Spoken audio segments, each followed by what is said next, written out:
রাজ্যের অতি প্রাচীন এবং গুরুত্বপূর্ণ শহর হাওড়া শহরের নাগরিক পরিষেবা এবং উন্নয়ন নিয়ে একটি মিটিং করলাম।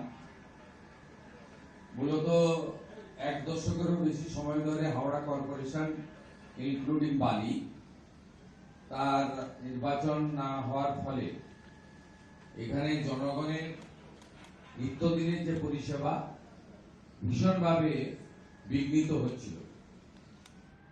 তার সাথে সাথে বিদায়ী সরকারের যে দৃষ্টিভঙ্গি ছিল, তাদের কাছে রেল ছিল শত্রু এবং হাওড়া সিটি রেলকে বাদ দিয়ে রেলের যে সিস্টেম আছে, রেলের যে আধিকারিকরা রয়েছে, রেলওয়ে অর্গানাইজেশন রয়েছে, তাকে বাদ দেওয়া হয় না।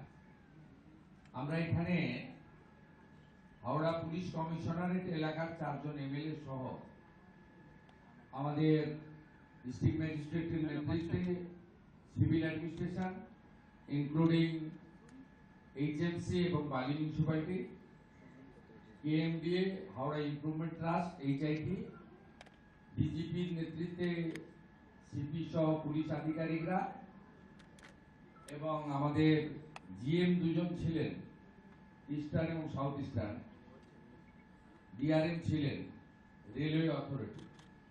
আমরা ফুল কোঅর্ডিনেশন মিটিং করলাম। কর্পোরেশনের ক্ষেত্রে প্রায়োরিটি 1 পরিশ্রুত পর্যাপ্ত পানীয় জল,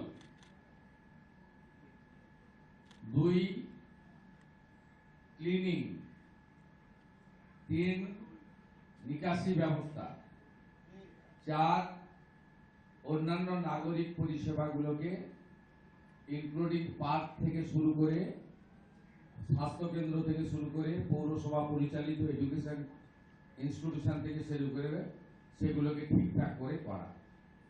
একটা কোঅর্ডিনেশন কমিটি হয়েছে, তাকে কোঅর্ডিনেট করবেন ডিস্ট্রিক্ট ম্যাজিস্ট্রেট আর তাকে মনিটরিং করবেন রাজ্যের মিউনিসিপ্যাল অ্যাফেয়ার্সের সেক্রেটারি মিস্টার খলিলাল।